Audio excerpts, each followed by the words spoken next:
Está de volta com a gente, depois de longas férias, é Caroline Borges, diretora executiva da Rev Gestão de Pessoas, que sempre conversa conosco aqui sobre assuntos importantes no Empreende Brasília. Carol, bom dia, bem-vinda de volta. Bom dia, saudade de vocês. Longas férias, né, Ariane? Não fico mais esse tempo todo fora, mas foi uma delícia, mas Coisa 15 boa. dias para mim já são suficientes. Tá bom, né? Ô, Carol, Bem-vinda, Carol. seja sempre muito bem-vinda. A gente conversa hoje, então, sobre um assunto polêmico, né? Como e quais seriam as dicas para que os ouvintes saibam a forma certa de escolher um bom sócio, é isso? É isso, gente. Esse assunto surgiu semana passada com a Kelly aqui, né? Isso. Depois que vocês estavam falando sobre franquias, né? Mas não só numa franquia, em qualquer tipo de empreendimento.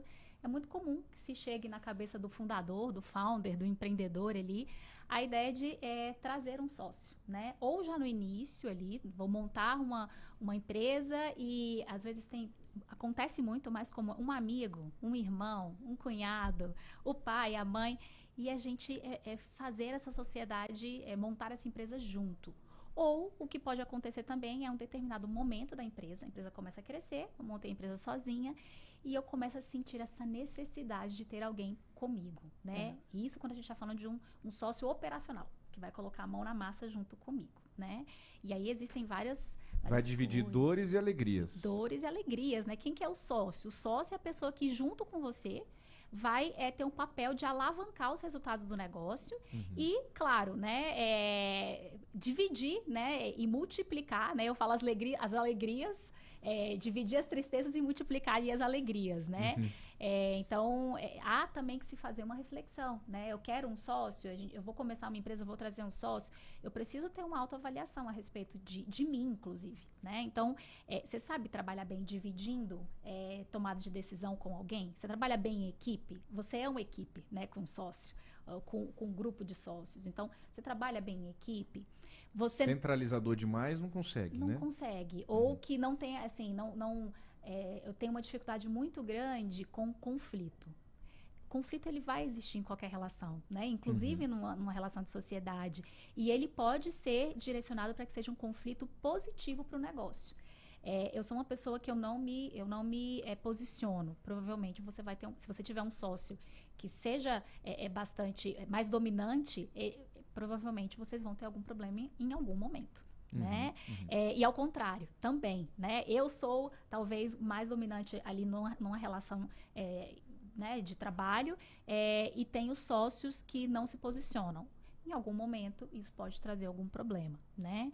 Essa questão de você dividir, né? Eu sou centralizador e eu também não gosto de dividir nem a tomada de decisão, nem os problemas, né? Eu não gosto de comunicar.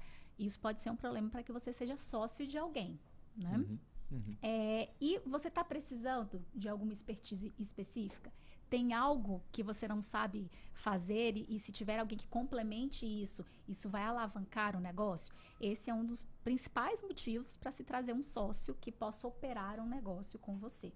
Né? É claro que existem outros tipos de sociedade. Existe um sócio que você traz como um sócio investidor. Ele vai só pôr entrar com o dinheiro, né? E não vai nem fazer parte da operação, no dia a dia. Né? E aí, nesse caso, assim, tem que existir uma relação de confiança, inclusive, assim, vários, eu falo, aparatos jurídicos, inclusive formalizados de como isso vai ser feito. Muitas vezes, eu tenho que olhar se realmente é um sócio que eu estou precisando. Às vezes, uma instituição financeira, ela vai te ajudar melhor do que trazer um sócio investidor. A não ser, talvez, que você esteja falando que a gente chama, né, no mundo, no business ali, no negócio, de smart money, né? Então, além do cheque que ele vai colocar na mesa, ele está agregando algo a mais, né? Ele está agregando um conhecimento específico, em finanças, em marketing, e aí eu posso estar falando tanto de um sócio, uma pessoa física, quanto de um fundo. A gente está vendo um movimento grande em alguns segmentos no mercado aqui do DF, de fundos comprando algumas operações, e eles vêm muitas vezes com conhecimento de ecossistemas de outras empresas investidas. Então, a gente fala que esse smart money, né, esse investimento mais inteligente no seu negócio, ele pode agregar bastante, tá? Carol, tem um limite do tamanho de uma sociedade? Eu quero ter 5 sócios, ou então eu quero montar um time de futebol aqui, 11 pessoas mandando na empresa. Isso dá certo? Não, a gente sabe que assim, muitas pessoas falando ao mesmo tempo, dificilmente você chega em processos decisórios rápidos, né? Mas ao mesmo tempo a gente conhece empreendimentos que têm um volume de sócios grandes, mas você tem um acordo de sócios que vai dizer quem que realmente opera e toma decisões cotidianas, tá? De negócio. Então, existem formas de se fazer isso, né? E assim, vamos falar um pouquinho mais, vamos falar desse sócio investidor, vamos falar um pouquinho mais desse sócio operador, que eu acho que é o que mais acontece no dia a dia das empresas do fundador que busca um sócio em determinado momento. E o que geralmente acontece montei uma empresa, ou vou montar uma empresa, e sinto que preciso estar dividindo o meu dia a dia, dividindo a operação com alguém que conheça algo específico, ou eu já não sou capaz de olhar para tudo porque o negócio cresceu e eu tenho que ter alguém mais perto comigo para a gente dividir essas tarefas do dia a dia, né? Mas vamos entrar ali no tópico principal, né? O que eu preciso olhar para saber se um sócio ele tem a ver ou não tem a ver. É o meu amigo, é alguém que eu gosto. É o meu amigo, né? E eu falo que essa pode ser, não sempre mas pode ser uma armadilha que a gente precisa tomar muito cuidado, né? Não necessariamente um negócio, grande parte das empresas no Brasil são empresas familiares, mas a gente precisa realmente tomar cuidado para entender se eu tenho a opção de trazer, não é um negócio que foi constituído e isso veio acontecendo, mas eu tenho a opção de trazer um sócio. Eu preciso entender se esse investimento ele também está sendo um investimento inteligente, né? Um investimento não só, estou falando do financeiro, que a pessoa vai pôr na mesa, mas um investimento dentro da operação. Porque, às vezes, a interferência vai ser tão grande, né, na gestão, e às vezes uma interferência que não vai ser técnica, que isso acaba prejudicando o futuro da própria empresa. Tá?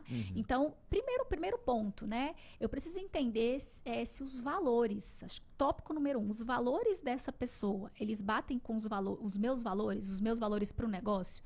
E aí a gente está falando a gente sabe que existem, às vezes, empreendedores que eles eles às vezes não querem seguir as regras certinhas, né? São extremamente agressivos e às vezes você tem no outro polo uma pessoa que fala, não, eu quero fazer do jeito certo. Isso de cara, em pouco tempo isso aparece e isso gera conflitos grandes, né? Então, tem que ter valores e princípios próximos, tá? Primeiro e segundo ponto, vocês compartilham os mesmos objetivos para o negócio? Então, algumas pessoas vão abrir uma empresa com o foco de, não, isso aqui é uma complementação de renda minha, né? Eu até tenho um outro trabalho e, assim, isso aqui é minha segunda opção ou é um plano B, né, para um futuro. Eu não vou investir muito nisso agora. E, às vezes, o outro sócio fala, não, isso aqui é meu foco principal. É daqui que eu tiro 100% do que eu ganho, né? Um sócio fala, eu quero crescer, eu quero expandir, eu quero futuramente preparar a empresa para ser vendida. E o outro, olha, não, eu quero que isso aqui sirva a minha família. Às vezes não tem princípios, aquela divisão básica do que é o dinheiro do meu CPF e o dinheiro do CNPJ. Não quero crescer, quero que fique um negocinho pequeno. Isso claramente vai gerar problemas ligados à tomada de decisão referente à empresa, né? Algumas pessoas, eu quero ter uma empresa só porque eu quero ter uma flexibilidade de horário. A gente falou sobre esses motivos de empreender, né?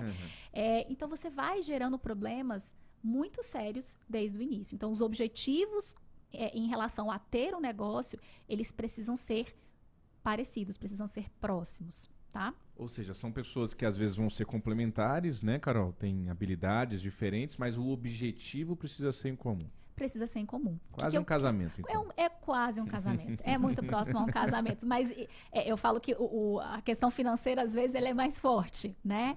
Então, você mencionou a questão dos objetivos, da complementariedade. Esse é um outro critério importantíssimo. Às vezes, a gente olha para alguém e fala, nossa, a gente é tão parecido. Nós somos tão parecidos. E, ok, a gente precisa ser parecido com o sócio, talvez não é parecido, mas realmente alinhado. Compartilhar desses objetivos, desses valores, mas o ideal é que vocês sejam complementares. Então, se eu domino, é importante que a base, né, técnica a respeito do negócio, ela seja compartilhada em determinado nível, mas eu vou ter habilidades e conhecimentos complementares, porque isso vai fazer com que o negócio cresça. e que, inclusive, eu consiga ter uma visão mais ampla a respeito do que está acontecendo na minha operação, né? E a gente mencionou de conhecimento técnico. Eu vou trazer alguém para meu sócio porque a pessoa é legal, é bacana, mas a pessoa tem conhecimento do mercado, a pessoa tem conhecimento técnico que precisa ser aproveitado dentro da empresa. Então, isso é importantíssimo. Um outro ponto crucial, a convivência, né? Como é que essa pessoa é? Ela é uma pessoa conflituosa? É uma pessoa que gera um conflito que não é positivo para o negócio, mas todo o processo de comunicação, de tomada de decisão é complexo junto a essa pessoa? Sai fora, né? Porque rapidamente isso também vai gerar um problema sério. Então, precisa ser alguém que a convivência seja leve, né? A convivência seja tranquila também com o seu perfil. E tem duas características importantíssimas, e eu não vou dizer ao sócio, mas ao empreendedor, né? Primeiro, liderança. O empreendedor, ele é um líder, pode ser que ele seja até mais técnico, às vezes, do que um líder de gestão, mas ele tem que apresentar características dentro de liderança e competências de líder dentro de qualquer papel que ele vá assumir dentro da empresa, né? E tem que ser proativo. Uma outra coisa que eu vou tocar nesse ponto também, mas muitas vezes a gente está sendo cada vez mais comum políticas que a gente chama de partnership. Você trazer colaboradores em determinado momento para virarem sócios do negócio. E muitas vezes essa mudança de papel de uma cadeira de colaborador para uma cadeira de liderança, ela exige uma proatividade na tomada de decisão, que tem que ter sido observada antes, mas eu não posso trazer alguém para ser sócio meu que às vezes não tem a proatividade de tomar decisões, de resolver problemas, porque afinal vocês estão compartilhando o dia a dia de uma empresa, né? Então, essa proatividade é algo crucial num papel de sócio. Carol, você me faz lembrar de um episódio recente em que eu vi na internet que um colega meu estava como um sócio de um escritório de advocacia. Aí eu fui dar os parabéns e ele foi me explicar que não, Diego, não é bem assim. É sócio porque mudou lá e aí eu vou receber parte dos lucros. Tem uma banalização do termo sócio aí? É isso ou não? Na verdade, essa pessoa não deixa de ser sócio. Ele vai participar dos resultados do negócio, né, como um sócio investidor. Esse tipo de política vem sendo cada vez mais comum, ou seja, você incentiva que aquelas pessoas estejam envolvidas com você para melhores resultados no negócio, que é uma relação ganha-ganha. Quanto melhor o negócio for, mais essas pessoas vão ganhar, né? E isso é uma excelente estratégia para muitos negócios, se for bem feita, para que você consiga reter grandes talentos e que caminhem com você, sim, como sócio, mas muitas vezes é um pedacinho só da sociedade e não vão estar numa mesa decisora, como vocês mencionaram, as maiores decisões do negócio, mas vão estar, sim, no dia a dia, né? Fazendo aquele negócio crescer. Pessoal, uma outra questão importantíssima, um sócio ele tem que ter uma boa capacidade de argumentação.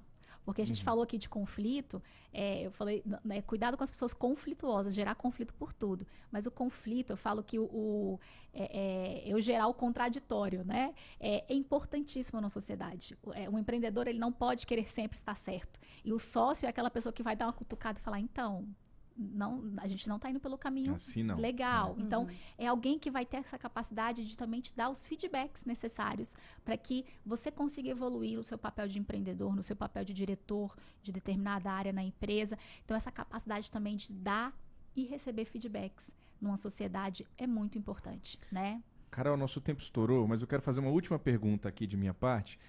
A sociedade, às vezes, também ela tem um período ali de lua de mel, o cara chama um amigo, alguém da família, e aí, vamos junto, vai ser legal, que bacana, vamos estar junto.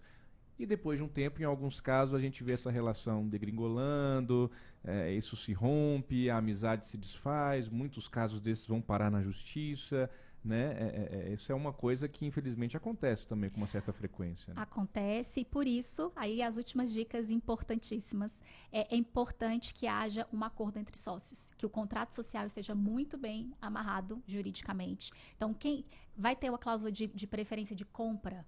Então, vamos colocar na mesa todos os nossos combinados, transparência, a gente vai ter reuniões de gestão para tomada de decisão sobre o negócio, mas previsões do tipo, se eu quiser sair da sociedade, como é que funciona? Se eu morrer, se eu vier faltar, eu já acompanhei casos assim que você fala, não acredito que isso está acontecendo. A pessoa ficou doente, faleceu, não tinha nada previsto em relação a isso. Quem da família, vai ser alguém da família que sucede. Se eu quiser me afastar, eu vou querer morar na praia 1 ano. vocês operam e eu recebo só o resultado. Como é que isso vai funcionar? Então, essas previsões do tipo, isso nunca vai acontecer, né? Gerenciamento de risco tem que ser feitas formalmente. Então, procurem alguém especialista, um advogado especialista, uma empresa especialista nisso, para firmar acordo entre sócios. Tá aí. Agora são 8h32. Essa foi a Caroline Borges, diretora executiva da Rev Gestão de Pessoas. Está sempre com a gente aqui às quintas-feiras, trazendo bons papos sobre empreendedorismo. E se você, inclusive, quiser sugerir, tem algum tema aí que te incomoda, você tem dúvidas, queria conversar um pouco mais sobre, manda pra gente. Você pode fazer isso lá no youtube.com/novamanhã, pelo chat da nossa transmissão de agora, mas também pelo WhatsApp Nova, né? É isso aí, minha sócia, Ariane. O nosso WhatsApp Nova é o 981484631, 981484631, para você mandar também a sua sugestão para o Empreende Brasília. Carol, obrigado, até a semana que vem, bem-vinda. Obrigada, pessoal. Até a próxima semana. Até. Esse foi o Empreende Brasília.